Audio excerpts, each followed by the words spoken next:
Геннадий Смирнов встал, как и всегда, в 5:00 утра. Будильник звонил настойчиво, и первое, что он осознал, это сиреневый свет, пробивавшийся через занавески в его маленькой комнате. Он тихо поднялся, стараясь не разбудить кота Кокоса, который, свернувшись в клубок на подушке, мечтал о своих кошачьих приключениях. Геннадий всегда готовил себе завтрак, чувствуя, как горячий чай наполняет вазу уютом. Завтрак состоял из простых вещей – хлеба с маслом и чашки свежезаваренного чая.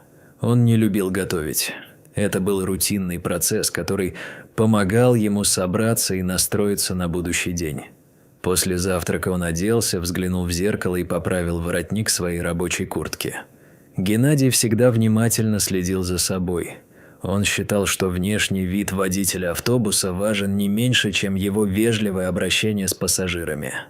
Выходя на улицу, он закрыл за собой дверь, взял ключи от машины и отправился на работу, готовясь вновь снова столкнуться с привычной суетой городских улиц. На утренней смене его автобус стоял, ожидая его как верный друг. Геннадий прошел медосмотр, отметив, что чувствует себя прекрасно. Погода была ясной, а маленький город только начинал просыпаться от ночного сна. Он сел за руль, заправил автобус и тронулся в путь. Утренний рейс был спокойным, улицы еще не заполнились машинами, привычный поток пассажиров проплывал мимо его глаз, как вода в реке. Он чувствовал, как тишина городу только предстояло погрузиться в привычную суету дня. На первой остановке к автобусу подошли пенсионеры с сумками. Они садились, обмениваясь с ним приветствиями. Геннадий всегда поддерживал эти небольшие разговорчики, хотя и чувствовал, что ему не хватает более глубоких человеческих отношений. Помня о своих коллегах, он радостно поздоровался с ними при встрече, но ни один из них не стал ему другом. Несмотря на то, что он работал в этом коллективе несколько лет, заводить близких людей у него не получалось. По-своему это его тяготило, как камень на сердце. Работа не стояла на месте, и второй рейс оказался гораздо сложнее. Пробки начали накапливаться, а количество пассажиров увеличилось. Геннадий ловко маневрировал в потоках автомобилей, пытаясь не терять терпения, даже когда у него совсем не оставалось времени для себя. Он понимал, каждую ночь ему предстоит вернуться на свое рабочее место и отдать свои силы. В этот раз еще несколько пассажиров поспешно зашли в автобус, и среди них он вновь увидел ее, постоянную пассажирку, которая всегда улыбается ему. Ее обаяние успокаивало его внутри. Даже когда поток пассажиров увеличивался, ее улыбка напоминала, что они оба здесь по одной причине. На одной из остановок она вышла, так же, как и всегда, и Геннадий посмотрел ей вслед. Внутри у него возникло странное желание поздороваться, спросить, как у нее дела, но он лишь покачал головой. Рабочие разговоры всегда оставались ниже уровня личных признаний. Она поскорее ушла в толпу, а он продолжал думать о том, как многого ему не хватает в жизни. К вечеру ситуация не улучшилась. Работы прибавилось, а времени на отдых и забыть о трудностях не было. Он все время ощущал, как умирает его благословенный взгляд на жизнь. В конце концов, поездка превратилась в праздник неторопливости, и в автобусе царило томительное молчание. Его коллеги на одной из остановок обсуждали планы на выходные, громко шутя и смеясь. Геннадий слушал их, но сам не втягивался в их разговоры, старательно избегая нарисованного на лицах коллег в массах дружбы. «Гена, ты идешь с нами в спортбар?» – спросил один из коллег, вызывая смех у остальных. «Нет, спасибо. У меня свои дела», – ответил Геннадий, сильно колеблясь, не желая объяснять свои причины. Внутри он пытался уговорить себя, что все правильно. Он понимал, что в это время предпочел бы провести вечер по-другому. Возможно, почитать книгу или просто провести время в тишине, наблюдая за тем, как город засыпает. Анна, эта постоянная пассажирка, была бы приятным собеседником, но он чувствовал, что даже подниматься с места стыдно, чтобы обратить на себя внимание. Однако минуты, проведенные с ней, стали светом в его рутинных буднях. Сомнения и разочарование пронзали воспоминания о том, как Геннадий переехал в этот город 10 лет назад. Сначала все казалось добрым и радужным, но постепенно он осознал, что среди толпы не нашел друзей. Он родился в деревне, учился в училище, служил в армии и в конечном счете оказался водителем. В город он приехал в поисках лучшей жизни. Здесь он встретил Нину в общежитии, и с ними завязались отношения. Она была настоящим светом в его жизни. Ее смех и непосредственность были для него пространствами радости и счастья. Это были романтические встречи. Она приходила в его комнату, и они вдвоем делали домашние задания, мечтая о будущем без забот. Геннадий стал верить, что все изменится, что выстроенный им маршрут приведет к чему-то светлому. Он никогда не переставал вспоминать тот день, когда они обменялись признаниями. Нина смотрела на него с обожанием, а он понимал, что нашел любовь всей своей жизни. Эти мгновения казались ему вечными, и не было ничего более важного, чем быть рядом с ней. Они строили будущее и мечтали о совместной жизни, не подозревая, что именно их любовь станет фундаментом, на котором будет построена их счастливая жизнь. Через некоторое время Геннадий и Нина поженились. Это был другой этап в их жизни. Они сняли небольшую квартиру, куда переехали, и здесь повседневные заботы окутали их. Нина окончила медучилище и устроилась на работу в больницу. Геннадий гордился ей и старался поддерживать, как и она его. Все казалось идеальным, ни о чем не беспокоились. Но вот, через год, когда Нина удивила его известием о беременности, жизнь как будто встала на другую волну. «Гена, я беременна!» Сбегая в его объятия, восторженно воскликнула она. Он был в восторге. Это была радость, которую они долго ждали, мечтая о будущем с двойной надеждой и счастьем. Внутри они чувствовали, что их жизнь наполнится смехом и новыми возможностями. Он старался беречь Нину во время этой близости. Готовил ей завтраки, заботился о каждом ее желании, надеясь, что наступающие трудности будут просто кратковременными испытаниями, к их сожалению. К сожалению, Нина ненадолго поступила в больницу из-за сильного токсикоза. Геннадий беспокоился, что все не так просто. Холодный страх начинал пронизывать его, когда он видел, как она страдает. Каждый день после работы он носил ей разные немного заготовленные завтраки, и ее улыбка, когда она видела его, казалась ликующей. Он старался ободрить ее, но внутренняя тревога не оставляла его. Когда, наконец, через 2 недели Нину выписали, их жизни изменились. Она родила дочь Веронику, и с этого момента для Геннадия началась новая реальность с настоящим счастьем. Нина и Геннадий разделяли радость родительства, заботы о маленьком существе, о том, как сделать так, чтобы у их малышки все было хорошо. Маленькие ручки Вероники завораживали его, и в этом состоянии он чувствовал себя истинно счастливо. Первые дни с ребенком стали настоящим испытанием. Несмотря на всю радость, у Вероники была своеобразная беспокойность, и Нина не могла спокойно покинуть ее на секундочку. Геннадий, возвращаясь с работы, оказывался временным защитником и подмогой. Он брал на себя часть обязанностей по уходу за малышкой, чтобы Нина могла немного отдохнуть и восстановиться. «Гена, помоги мне!» «Она не спит уже 3-й час», – говорила она, усталая и беспокойная. Конечно, Геннадий не мог оставить Нину одну в кредит всех этих забот. Он находил остатки сил, чтобы помогать ей прерываться между работой и домашними обязанностями. Он пытался все контролировать. Давал ее покой, чтобы Нина смогла вздохнуть и не чувствовать себя перегруженной. Несмотря на все старания, он понимал, выходит ли она из этого состояния или наоборот становится тяжелее. На протяжении следующих месяцев жизнь Вероники становилась все более активной, а Нина оставалась в состоянии постоянного движения, практически не спала. Геннадий также увяз в рутине, помогая Нине по ночам, хотя утром ему нужно было быть бодрым за рулем. Время шло, и когда Веронике исполнилось 4 месяца, у нее начались проблемы с зубами и ветрянка. Маленькая девочка не могла сидеть на месте.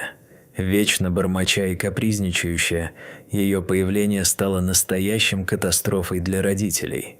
Геннадий увидел в Нине ту непрерывную усталость, которую она испытывала, и понимал, что они, возможно, и сами не понимали, как пройти через это. Теперь каждое мгновение было ценным, каждое непредсказуемое движение Вероники и ее смех вызывал слезы. Наступила новая волна волнений, когда они заметили, что Вероника перестала следить за игрушками. Василиса, ее педантичный спокойный характер стал потерянным. Геннадий почувствовал, что что-то было не так. Нина забеспокоилась и отправилась на прием к врачу, и сразу же врач сообщил им, что у малышки обнаружилось осложнение на зрение. Сердца родителей заполнили тревога и злость. Они начали посещать областную клинику для обследования, погружая свои умы во множество новых вопросов, которые терзали их. За каждым радостным днем скрывалась тень ожидания неясного будущего, но они продолжали верить в лучшее, надеясь, что эта темная полоса рано или поздно закончится. Они по-прежнему искали способы сделать так, чтобы она оставалась только на положительных эмоциях. Дни шли, и Нина наконец начала высыпаться и проводить время с Вероникой на прогулках. Она вновь наполнилась энергией, и ей казалось, что ведь человечество вновь пришла в ее жизнь. Но один раз, когда они гуляли по парку, Нина случайно встретила одноклассника Николая из своего городка, который начал проявлять к ней навязчивый интерес. «Ты такая красивая, почему ты не уезжаешь со мной?» С ноткой настойчивости предложил он. Нина почувствовала себя неловко. Она не понимала, как одна встреча из прошлого могла вызвать подобные ситуации. Да ее жизнь была сосредоточена на семье и заботе о дочери. Она мгновенно ответила ему, что у нее есть свой путь, а Николай продолжил настаивать. Геннадий, узнав об этом, очень переживал. Ему было непонятно, почему кто-то третий хочет вмешиваться в их жизнь. На одной консультации у окулиста ей сообщили, что у Вероники наблюдается положительная динамика на правом глазу. Однако левый глаз требовал операции, которая будет проходить в несколько этапов. Нина и Геннадий недоумевали, но были рады, что у них есть шанс помочь своей дочери. В их жизни снова зазвучала надежда. Они мечтали о том, как все улучшится и все будет хорошо. Первая операция прошла успешно, и Ника быстро пришла в себя. Геннадий и Нина решили, что Нине лучше остаться дома, пока их дочке не исполнится год. Ника была замечательной девочкой, быстро находила общий язык со всеми, и как только Николай снова начал приставать к Нине, Геннадий вмешался. «Ты кто такой, чтобы предлагать ей уйти?» – произнес он с вызовом, когда Николай снова каким-то образом появился рядом с их домом. А то, как он разговаривал, злило и отрезвляло Геннадия. Это стало настоящим испытанием для всей их семейной жизни. Николай в конечном счете уехал из города, и семья продолжила жить обычной, хотя и непростой жизнью, напоминая друг другу, что, несмотря на перипетии, они вместе. Зрение на левом глазу улучшалось, но требовались дальнейшие операции. Ника росла смышленой девочкой, и их врач был более чем доволен результатами лечения.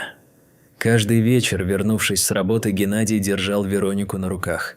Он радовался любой возможности обнять ее, считая, как она переполняет его сердце гордостью и спокойствием. Все складывалось отлично, и в сентябрьскую ночь они мечтали о безопасном будущем. Геннадий, смотря на звезды в ясном небе, думал о том, как искренне они пытались это сделать. Он понимал, что с каждой секундой вместе они становятся сильнее, чем когда-либо. Однажды, после приемов у врача, Нина и Ника возвращались домой, но Геннадий не смог встретить их на остановке. Нина с Вероникой сели в автобус, и маленькая девочка, глядя в окно, ловила синие молнии на небосводе. Она всегда с нетерпением ждала, когда увидят папу, который так сильно любил их с Ниной. Геннадий, возвращаясь домой, краем глаза ловил женский профиль Анны, невольно нахмурился и пошел дальше. Хотя сами они не знали, что происходит в жизни Николая, он давно покинул этот город под давлением отца, который хотел, чтобы он пошел по его стопам. Время шло, и о Нине он вообще не вспоминал. Николай, несомненно, с юности вел себя неподобающе. Грубил учителям и родителям. После школы так и не смог найти работу и окончательно связался с криминалом, забыв свое общее направление. Его жизнь стала обыденной точно как у всех, она была наполнена страхами и вечными вопросами. Николай нашел пристанище в большом городе, переживая давление своих амбиций. Все это время он пытался соответствовать, но его внутренний мир сбился с пути. Он не мог найти работу и сваливался все глубже в пропасть. Связавшись с криминалом, начал продавать запрещенные вещества. Его жизнь стала синонимом беженца от закона. С каждым днем он чувствовал, как теряет себя в этой тьме. И не понимал, как оказалось в этом мире. Поздно однажды он осознал, что встреча с законом – это вопрос времени. На исходе осени пришла новость, которая повергла в шок. Николай попал в аварию, пытаясь уйти от милиции. В результате этой аварии погибли Нина и Ника. А сам Николай погибли сам. Дело в том, что дорога на месте происшествия была своего рода ловушкой. Он не мог выбраться, не имея возможности спешить. Геннадий был в шоке. Его мысли стали сплошным туманом. Он не мог поверить, что все произошло именно так, и не понимал, как жизнь могла так резко измениться за одно мгновение. Он не знал, как справиться с этой потерей. Его одолела пустота. Он закрылся дома, избегал общения и не хотел видеть никакого человечества. Дмитрий, его единственный друг по работе, пытался поддержать его. Это были тяжелые времена, и напоминания о Нине и Никите попадались повсюду. Однажды, глядя в окно, он увидел, как заходит солнце, и, возможно, оно как-то дразнит его. Геннадий чувствовал, как в его сердце что-то пробуждается. Постепенно выдохнув страх, он начал возвращаться к жизни. Он понимал, что не может застрять в прошлом. Однажды Геннадий собрал все свои силы и решил, что нужно изменить свою жизнь. Он переехал в другой город, где его никто не знал. Здесь он устроился водителем и подружился с котом по имени Кокос, который быстро стал его верным другом. Кокос вновь наполнил его дом светом. С ним Геннадий добрее перетаскивал свои воспоминания, отпуская все плохое. Геннадий заново учился общаться с окружающими людьми, стараясь быть более доброжелательным и внимательным. Этот новый путь освещали простые радости, но порой сбудется даже больше всего, чем сейчас. Вскоре он заметил женщину, которая каждый день садилась в его автобус и выходила на одной из остановок. Сначала он лишь недоумевал, но потом начал ждать этих встреч, когда она садилась. Улыбка ее вскоре стала знаком того, что жизнь продолжалась и все не было забыто. «У тебя хорошая работа, не правда ли?» – заметила она однажды. С каждым утром, наблюдая за ней, Геннадий понимал, что ей также нравятся эти короткие маршруты, и он надеялся, что сможет стать для нее чем-то большим. Он заметил, что она каждый раз вставала наперед, чтобы сесть в именно его автобус, как будто знала, что ее ждут. И это заряжало его положительно. Однако однажды в его спокойной жизни случилась непредвиденная перемена. Геннадий забыл о ремонте дороги, который перекрыл ее остановку. Поехав по объездной дороге, он не нашел ее на остановке. Глубоко вздохнув, он взглянул в зеркало заднего вида и заметил, что она машет ему, но не смог остановиться. Как же так? Закрыл он глаза, забыв сам о себе. Идея, что ее здесь нет, побила его мечты. Никогда еще ни одна встреча не волновала его как та. Позже, когда он выехал на следующую остановку, он заметил записку на лобовом стекле автобуса. В ней была благодарность от нее, Анны, за поддержку, которую она почувствовала в ходе всех этих встреч. Геннадий, полон радости, решил следовать ее маршруту, надеясь вновь ее увидеть. Он вспомнил, что она всегда носила платок, и направился в сторону, где она могла бы быть. При этом чувствовал, что его сердце стучит быстрее, и видение ее подняло его настроение. Наконец он нашел онкологический диспансер и узнал от медсестры, что Анна лечилась здесь, и она успешно окончила курс реабилитации в ремиссии. Эти слова, подобно волшебству, вновь наполнили его радость. «Вы действительно признаетесь, что она жива?» Заполнила его сердце надежда. Геннадий был рад, желая ей только самого лучшего, и он почувствовал желание дарить добро всем вокруг. Естественным образом он понимал, что его жизнь вновь обретает радость. Сейчас гордость и радость вытеснили темные мысли. Он снова встретил Анну на улице и, увидев ее, подошел, искренне подарил ей цветы. Цветы, которые всей своей лепестковым украшением уносили мечты и желания о том, чтобы до этой поры жизнь была другой. В уютной кофейне они делились своими переживаниями и мгновениями счастья. Так началась новая глава в его жизни. Геннадий продолжал работать на автобусе и раз в месяц встречал Анну, гуляя и наслаждаясь каждым моментом. Отношения стали простыми, понятными и искренними. И он знал, что их дружба только начинается. Геннадий знал, что этот путь лишь начинает себя раскрывать. И чувствовал в душе, что жизнь вновь повернулась к нему, несущая с собой тепло и надежду. Теперь он знал. Свет всегда за горизонтом, и однажды жизнь вновь начнет светить для него. Каждый новый день наполнял его надеждой, и он сосредоточился на том, что впереди много замечательных возможностей. Вечерняя прогулка по мосту, его мысли о том, как однажды жизнь изменит их к лучшему, предвещали добро.